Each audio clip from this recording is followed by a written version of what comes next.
শরীর ঠিক আছে? ফারিয়াটা এখনো আসলো না, চিন্তা হচ্ছে। ফারিয়া আসেনি কোনো? কি জানি কোনো ঝামেলা টামেলা হলো নাকি? দিয়ে আসবো, নিয়ে আসবো। আজ আসুক না, আচ্ছা আচ্ছা ঝেড়ে দিব। মনে করছে আমি কিছু বুঝি না, না? কি মিন করতে চাচ্ছেন আপনি? ডায়ার মানে আমি বলার আগে বাবা তোমাকে সবকিছু বলে দিয়েছে। কিছু বলেনি তো। দাদি নাতির কথার মাঝখানে একটু ডিস্টার্ব করি। ও হচ্ছে রিজিয়া। আসসালামু আলাইকুম। ওয়ালাইকুম আসসালাম। এখন এজেন্সি থেকে ফোন করে বললো ফারিয়া নাকি আর কাজ করবে না। ও এই তুমি দেখো, জি। আমি আসি মা। আপনাকে দাদি কি পরিমাণ পছন্দ করে? এত আদর, এত ভালোবাসা, এত যত্ন, কোনো কিছু আপনার কিচ্ছু ম্যাটার করলো না? আছেন কেন? দেখেন, আপনি আমার বাসার সামনে কোনো সিন ক্রিয়েট করবেন। আমি শুধু কারণটা জানতে এসেছি। আমি যেতে পারবো না আপনার বাসায়। আপনি বলেছেন আপনি আমাকে বিয়ে করতে চান, অথচ অন্য জায়গায় আপনার বিয়ে ঠিক করা চাই না। আমার জন্য আপনার ফ্যামিলিতে কোনো ঝামেলা হোক।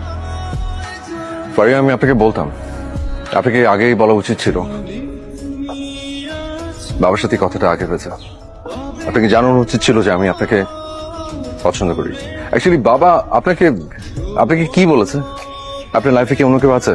কে থাকুক বা না থাকুক সেটা থেকে বড় কথা আমি ও বিয়েটা করতে যাচ্ছে না, আমার লাইফটা শেষ হয়ে যাবে। আমার কিছু করার নেই। পাইনি।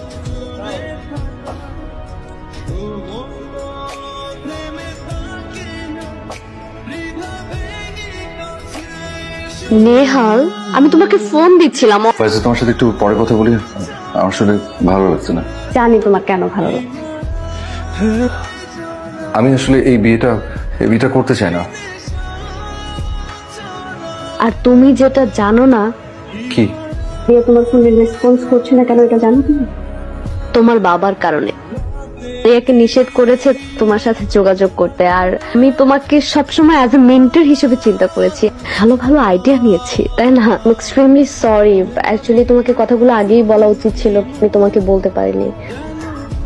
আমি নিজে এস্টাবলিশ হতে চাই, আর তোমাকে নিয়ে মানে সংসার করব, এই সমস্ত কথা কখনোই আমার মাথায় আসেনি। আমি কখনো ফাইজা, থ্যাংক ইউ। তো দিন পর্যন্ত বিয়ে করব না যতদিন পর্যন্ত আমি ফারিয়াকে খুঁজে না পাবো। তাহলে সেটা সারা জীবনের জন্য তোমার অনেক লস হয়ে গেল। তোমার সব থেকে গ্রেটেস্ট লস কি জানো? এই আমি, তোমার ছেলে। এই মুহূর্তে মোবাইল সংযোগ দেয়া সম্ভব হচ্ছে না।